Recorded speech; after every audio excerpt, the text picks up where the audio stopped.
আল্লাহ বলেন ওয়ালাল আখিরাতু খায়রুল লাকা মিনাল উলা।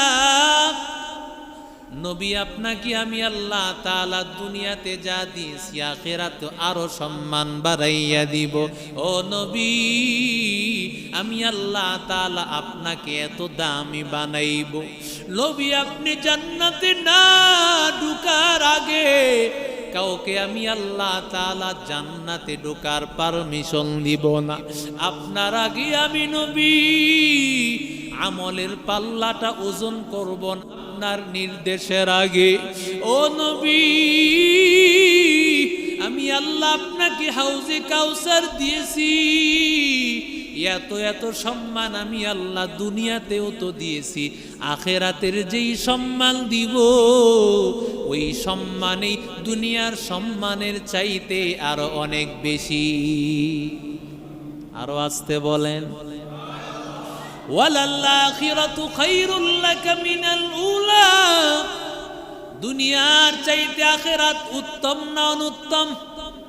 জোরে বলেন ওয়ালাল আখিরাতু খায়রুল লাকা মিনাল উলা। ও নবী, দুনিয়ার জমিনে নবী আপনাকে মারছে, 40 বছরের আগে নবীকে আঘাত করেছে। ও নবী, 40 বছর পরে যখন আপনি মক্কার জীবন পার হইয়া ও নবী মদিনার জীবনে আপনি গেলেন, আমি আল্লাহ তাআলা তখন অর্ডার দিলাম এখন থেকে শুধু মায়ের না, এখন থেকে প্রতিরোধ হবে। প্রতিরোধ ঠিক কিনা? 75 বছর বয়সী ওই ফিলিস্তিনের মুসলমান ওরা শুধু নির্যাতন সহ্য করেছে। এরে বান্দা, আর নির্যাতন সহ্য করবে না, এবার হবে প্রতিরোধ। মুসলমানের সন্তান বাইতুল মুকাদ্দাস হেফাজত করবে। যেই বাইতুল মুকাদ্দাস ইসলামের প্রথম কিবলা, ইসলামের দ্বিতীয় ঘর, ওই ঘর আল্লাহর কাছে এত দামি, এত দামি। রহমাতুল লিল আলামিনের, রহমাতুল লিল আলামিনের বাদী, নবীজির বাদী মাইমুনা। মাইমুনা নামে একজন স্ত্রীও নবীজির ছিলেন। মাইমুনা নামে একজন বাদীও নবীজির আছেন। ওই মাইমুনা ডাক দিয়া কয়, পয়গম্বর, ও নবী, আফতিনা ফি বাইতুল মুকাদ্দাস। বাইতুল মুকাদ্দাস সম্পর্কে আমাদেরকে একটু ফতোয়া দেন, একটু আলোচনা করেন। রহমাতুল লিল আলামিন বলেন, বাইতুল মুকাদ্দাস হুয়া বাইতুল মাহশার ওয়াল মানশার। নবীজি বলেন বাইতুল মুকাদ্দাস হলো এটা এমন একটা জায়গা, হাসরের ময়দান হবে বাইতুল মুকাদ্দাস। আল্লাহ সকলকে বাইতুল মুকাদ্দাসে একত্রিত করবে। আরো জোরে বলেন। এবার নবী ডাক দিয়া কইরি, মাইমুনা, তুমি পারলে সেখানে গিয়া নামাজ পড়বা, কারণ ওইখানে নামাজ আদায় করা কালফি সালাতিন ফি গায়রিহা, অন্য জায়গায় নামাজ আদায় করার চাইতে 1000 গুণ দামি।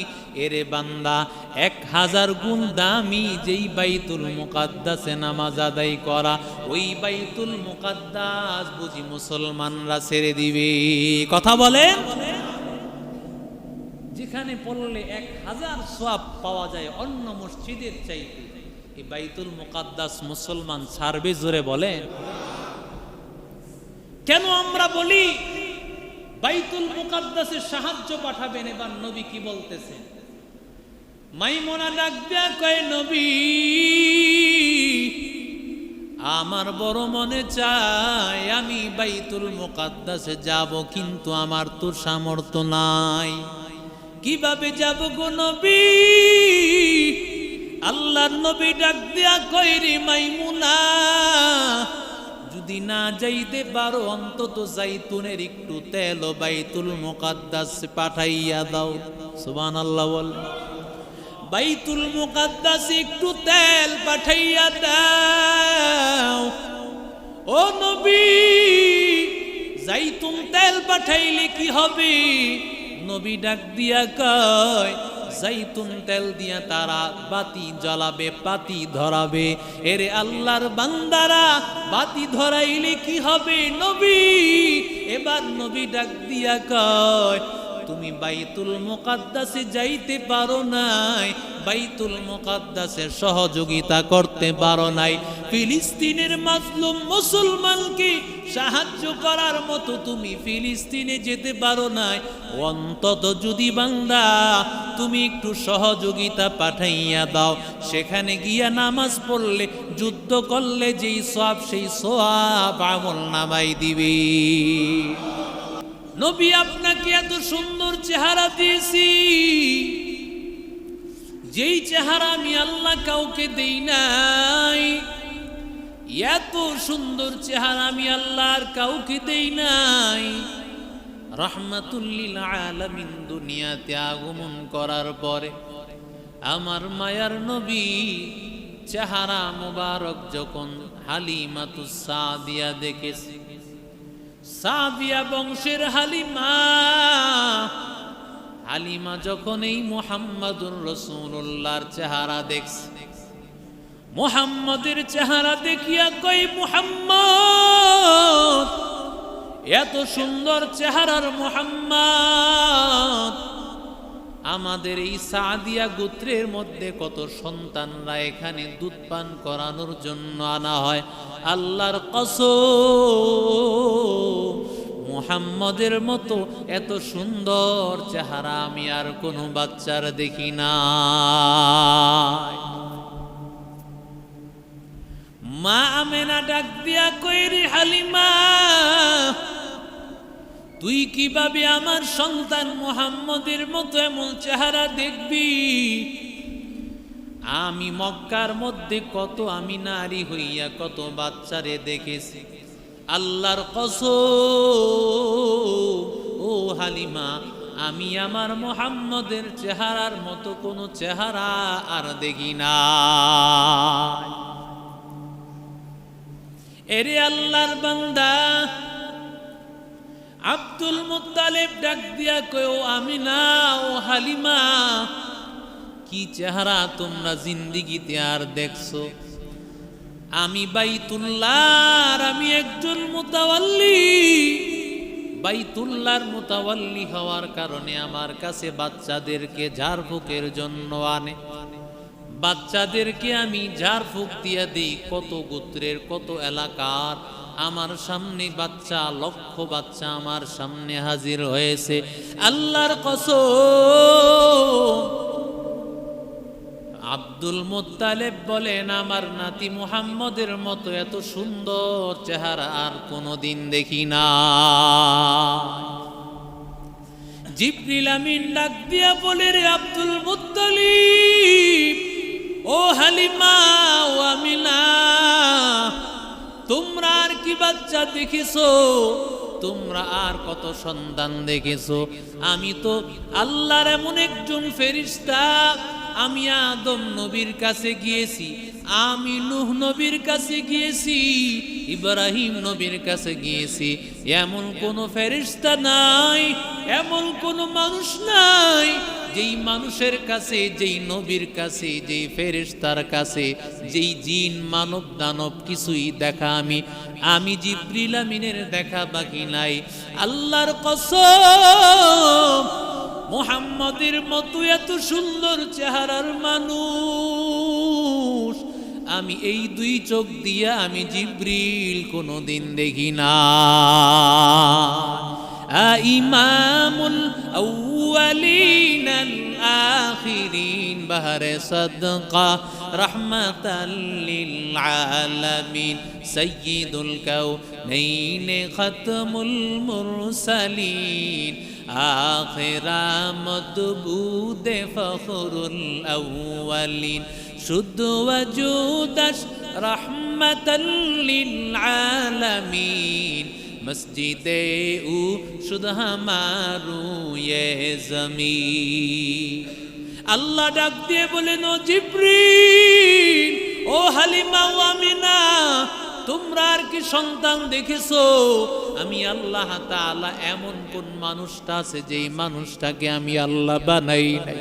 আমি মানুষ বানাইছি, আমি ইহুদি বানাইছি, খ্রিস্টান বানাইছি, মুসলমান বানাইছি, ফেরেশতা বানাইছি, সব মাখলুক আমি আল্লাহ তাআলা কুদরতি হাতে বানাইছি। আল্লাহর কসম, মুহাম্মদের মতো এত সুন্দর মানুষ বানাই নাই। আল্লাহু আকবার বলে, মুহাম্মদের মতো এত সুন্দর মানুষ বানাই নাই।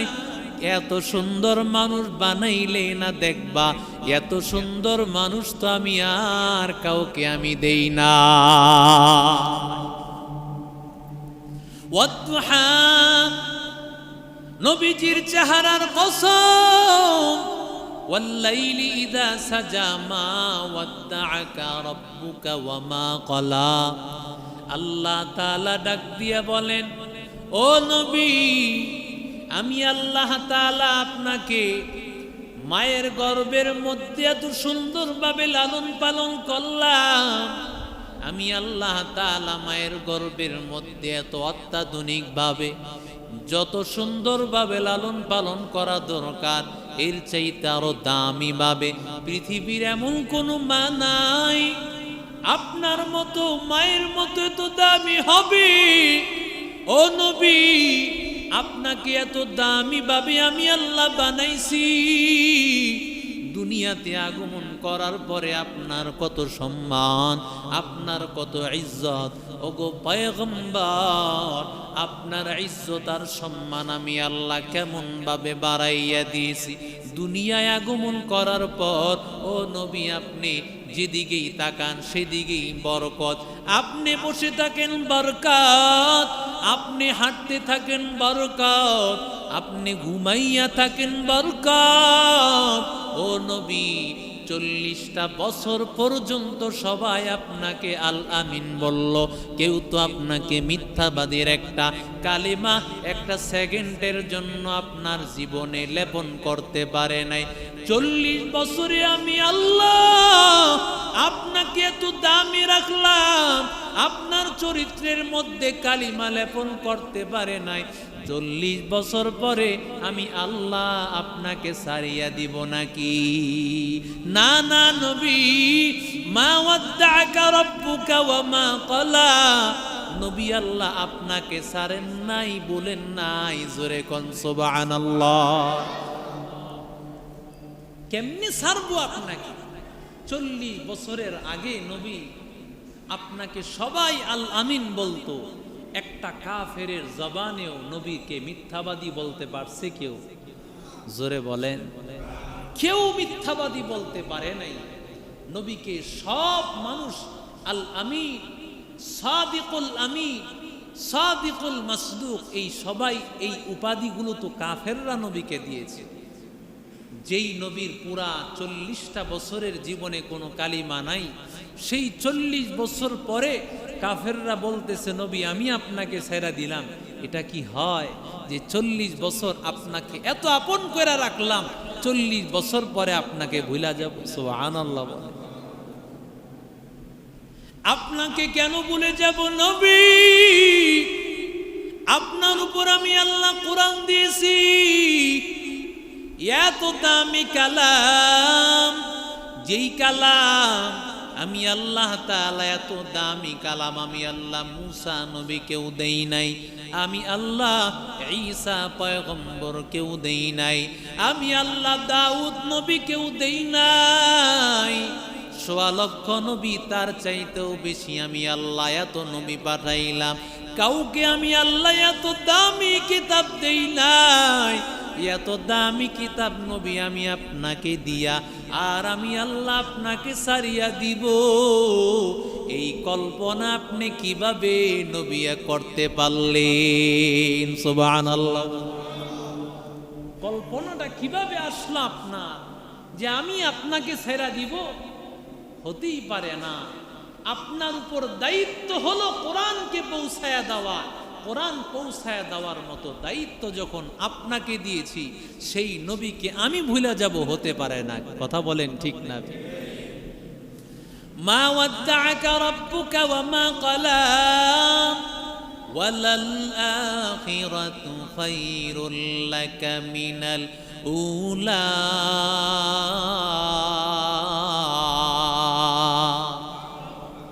ওয়ালাল আখিরাতু খায়রুল লাকা মিনাল উলা। ও নবী, আপনার নবুয়তের আগের জীবনের চাইতে আমি আল্লাহ তাআলা নবুয়তের পরের জীবনকে আমি আল্লাহ আরো উন্নত করে দিব। ও নবী, আপনার সম্মান তো আমি আল্লাহ তাআলা, কত সম্মান আমি আল্লাহ তাআলা দুনিয়াতেই আমি আল্লাহ দান করলাম। আপনাকে আমি আল্লাহ তাআলা কত সম্মানিত বানাইছি, রাহমাতুল লিল আলামিন। আল্লাহর নবী যখন মিরাজে গেলেন, নবী ডাক দিয়া বলেন, আল্লাহ আপনি ইব্রাহিম নবীকে খলিলুল্লাহ বানাইছেন। ও নবী, আপনি মুসা নবীকে কালিমুল্লাহ বানাইছেন। ও নবী, আপনি ঈসা নবীকে রূহুল্লাহ বানাইছেন। মুসা নবীকে আপনার কালিম বানাইছেন, কথা বলতে পারতেন। ইব্রাহিম নবী আপনার বন্ধু হয়েছে, আপনি তারে বন্ধু বানাইছেন। ও আল্লাহ, আপনি সুলাইমান নবী, তাকে আল্লাহ আপনি রাজত্ব দিয়েছেন। ও আল্লাহ, বাতাসকে তার নিয়ন্ত্রিত করেছেন। দাউদ পয়গম্বরের হাতে লোহাকে মোমের মতো গলাইয়া দিয়েছেন। আপনি দাউদ পয়গম্বরকে রাজত্ব দিয়েছেন। ও আল্লাহ, আমাকে কি দান করেছেন? ফামা জাআলতালি, ও গো আল্লাহ, আপনি আমারে কি দান করলেন? আল্লাহ ডাক দিয়া কয়, রে হাবিব, ও হাবিব আমার রাজিতা জাআলতুকা হাবিবা।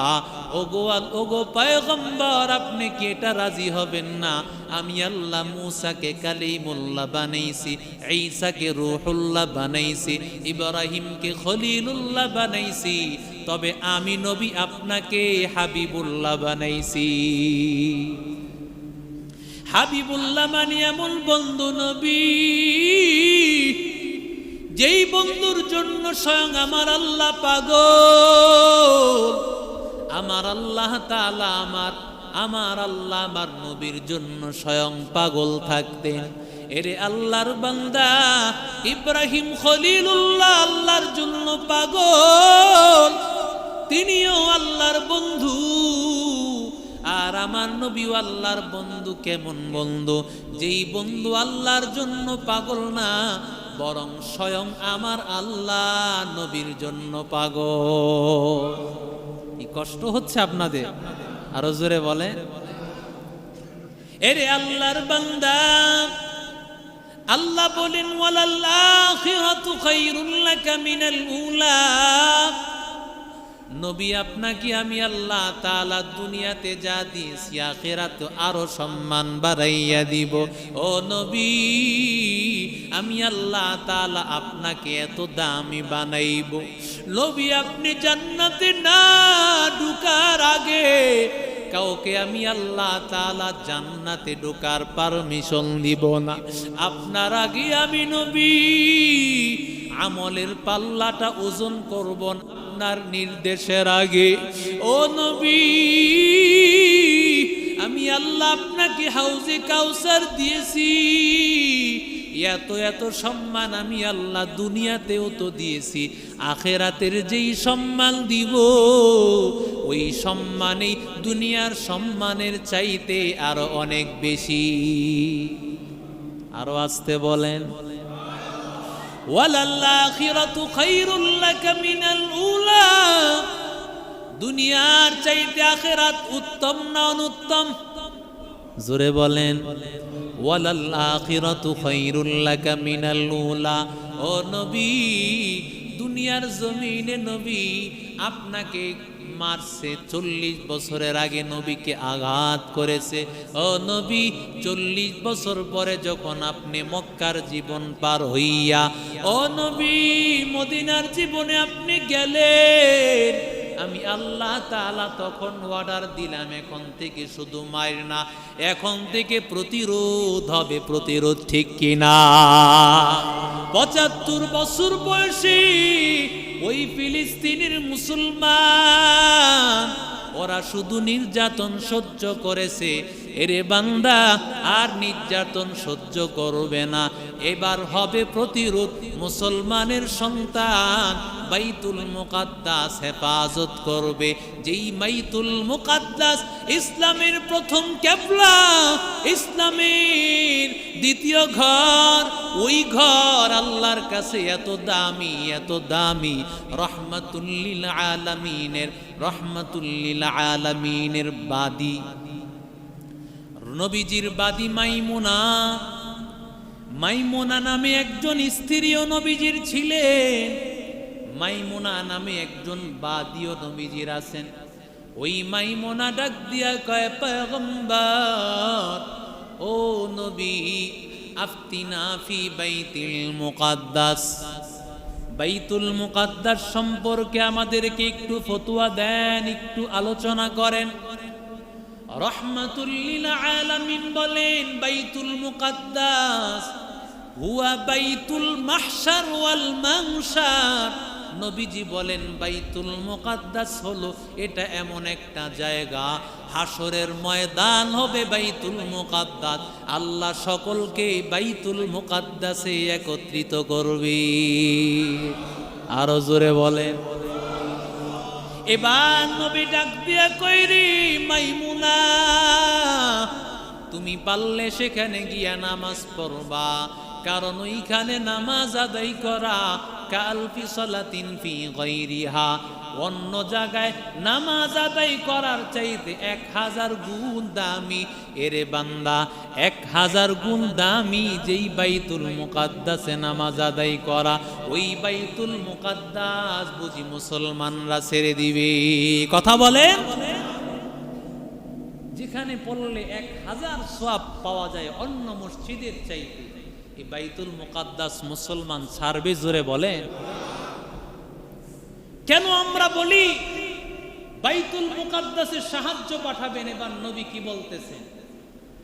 মাইমুনা ডাক দিয়া কয়, নবী, আমার বড় মনে চায় আমি বাইতুল মুকাদ্দাসে যাব, কিন্তু আমার তো সামর্থ্য নাই। কিভাবে যাব গো নবী? আল্লাহর নবী ডাক দিয়া কয়, রে মাইমুনা, যদি না যাইতে পারো অন্তত যাইতুনের একটু তেল বাইতুল মুকাদ্দাসে পাঠাইয়া দাও। সুবহানাল্লাহ বল। বাইতুল মুকাদ্দাসে একটু তেল পাঠাইয়া দাও। ও নবী, যাইতুন তেল পাঠাইলে কি হবে? নবী ডাক দিয়া কয়, যাইতুন তেল দিয়া তারা বাতি জ্বালাবে, বাতি ধরাবে। এরে আল্লাহর বান্দারা, বাতি ধরাইলে কি হবে নবী? এবার নবী ডাক দিয়া কয়, তুমি বাইতুল মুকাদ্দাসে যাইতে পারো নাই, বাইতুল মুকাদ্দাসের সহযোগিতা করতে পারো নাই, ফিলিস্তিনের মাজলুম মুসলমানকে সাহায্য করার মতো তুমি ফিলিস্তিনে যেতে পারো নাই। অন্তত যদি বান্দা তুমি একটু সহযোগিতা পাঠাইয়া দাও, সেখানে গিয়া নামাজ পড়লে, যুদ্ধ করলে যেই সওয়াব, সেই সওয়াব আমল নামাই দিবে। নবীজির হাদিস। এরে আল্লাহর বান্দারা, আজকে কিছু মানুষ, এমন কিছু সমাজের মানুষ, এমন কিছু মানুষ পাওয়া যায়, এরা বলে ফিলিস্তিনের মুসলমানেরা যারা আজকে 75 বছর বয়স পর্যন্ত যারা নির্যাতন সহ্য করে, ইসরায়েলদের হামলা সহ্য করতেছে, ওই ইসরায়েল যারা মুসলমানের উপর এত হামলা করেছে, নির্যাতন করেছে, মুসলমানের সন্তানেরা নামাজে দাঁড়ায়, নামাজে দাঁড়াইয়াছে, ওই অবস্থায় বুম্বিং করিয়া শহীদ করে দিয়েছে। মুসলমানের সন্তানেরা সারাদিন রোজা রাখিয়া ওরা ইফতারি করবে, ইফতারির আগ মুহূর্তে ওদেরকে বোম্বিং করিয়া বিদায়। আজকে রাতের ঘটনা, 500 ফিলিস্তিনিকে বিদায় করে দেওয়া হয়েছে। কত ছোট ছোট মাসুম বাচ্চা, ওদের জন্য তোদের মন কাঁদে না। আজকে কিছু নামদারি মুখোশধারী, কিছু নামদারি মুখোশধারী, এরা বলে ওই হামাসের লোকেরা নাকি নাকি সন্ত্রাসী। কথা বলেন ঠিক না? এরে আল্লাহর বান্দারা শিয়া বলছে। কি বলছে? বলছে এরা শিয়া। কারণ কি? কয় ইরান তাদের সাথে আছে। কাদের সাথে কি আছে? ইরান আছে, হিজবুল্লাহ আছে। এই ইরান আর হিজবুল্লাহ এরা যেহেতু শিয়া মতবাদী, সুতরাং হামাসের লোকেরা শিয়া মতবাদী, এদেরকে সহযোগিতা করার দরকার নাই, বরং তাদেরকে সন্ত্রাসী একটা দল আখ্যা দিয়া এদেরকে উড়াইয়া দাও। অথচ রাসূল বলেছেন বাইতুল মুকাদ্দাসে কিছু লোক থাকবে, এরা হলো সাতহুল্লাহি ফিল আরদ, জমিনের মধ্যে আল্লাহর চাবুক। জোরে কোন আল্লাহু আকবার। নবীজি ওই হাদিসের মধ্যে বলেছেন কিছু মুনাফিক নামদারি থাকবে, এদের সহ্য হবে না মুসলমানরা যখন জয় করবে, এদের সহ্য হবে না। 4টা কারণে তারা মারা যাবে। নবীজি এক নম্বর বলেছেন হাম্মান, গাম্মান, গজমান, হুজনান। এরা চিন্তায় পড়ে যাবে, পেরেশান হয়ে যাবে। কেন মুসলমানরা, এই ফিলিস্তিনের মুসলমানরা কেন বিজয় হইতেছে? তাদের সহ্য হবে না।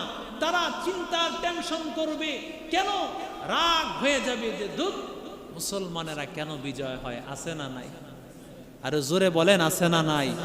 মুসলমান, এই হলো তোমার ইমাম, এই তোমার ইমাম। যারা নাকি মুসলমানের অধিকার রক্ষা, শুধু এটা আমার উপর নয়, এই বাইতুল মুকাদ্দাসের যদি আমি জানতাম বাইতুল মুকাদ্দাস কি, এটা রক্ষা করার জন্য প্রত্যেকটা মুসলমান কিয়ামত পর্যন্ত লড়াই করবে। কথা বলেন ঠিক না? নবীজি বলেছেন চূড়ান্ত পর্যায়ের ইহুদিদের পতন হবে কিয়ামতের আগে। ইহুদিরা গাছের পিছনে, পাথরের পিছনে যখন তারা পালায়ন করবে, নবীজি বলেন পাথর বলে দিবে ইয়া আব্দুল্লাহ, ইয়া মুসলিম তাআল, ও আল্লাহর বান্দা, ও মুসলমান আসো, ওয়ারাই ইহুদি, আমার পিছনে একটা ইহুদি। জোরে কোন আল্লাহু আকবার। নবীজি বলেন ইল্লাল গরকত, গরকত নামে একটা গাছ আছে, এই গাছ বলবে না। এই গাছের পিছনে ইহুদি থাকলে বলবে না। কেন বলবে না? না বলার কারণ নবীজি বলেছেন এই গরকত গাছটা বানাইছে ইহুদি। ইহুদিরা এই গাছ তারা নিজেরা লাগায়, নিজেরা এই গাছ লাগায় বিধায় তাদের সাথে একটা সখ্যতা হয়ে গেছে, ওই গাছগুলো বলবে না। তবে এবার একটা প্রশ্ন হয় যে গরকত গাছের পিছনে পলাইলে বুঝি এরা বেঁচে যাবে? না না, সব গাছ আর পাথর তো বইলা দিবে। যেই গাছ বলবে না মুসলমান বুঝবে এটাই গরকত গাছ আর এটার পিছনে ইহুদি আছে। আল্লাহু আকবার বলে। পালানোর রাস্তা খুঁজে পাবে না। একজন ইহুদি আর ইসরাইলকে বিতাড়িত করে বাইতুল মুকাদ্দাস মুসলমানদের হবে। কথা বলেন ঠিক না বেঠিক? নবীজি বলেন মিন আয়াতিস সাআ ফাতহুল মুকাদ্দাস, কিয়ামতের আলামতের 6টা আলামত নবীজি বলতে গিয়ে একটা বলেছেন বাইতুল মুকাদ্দাস বিজয় হওয়া ওমরের জামানায় হয়েছে, ইনশাআল্লাহ আবার হবে। কথা বলেন ঠিক না বেঠিক?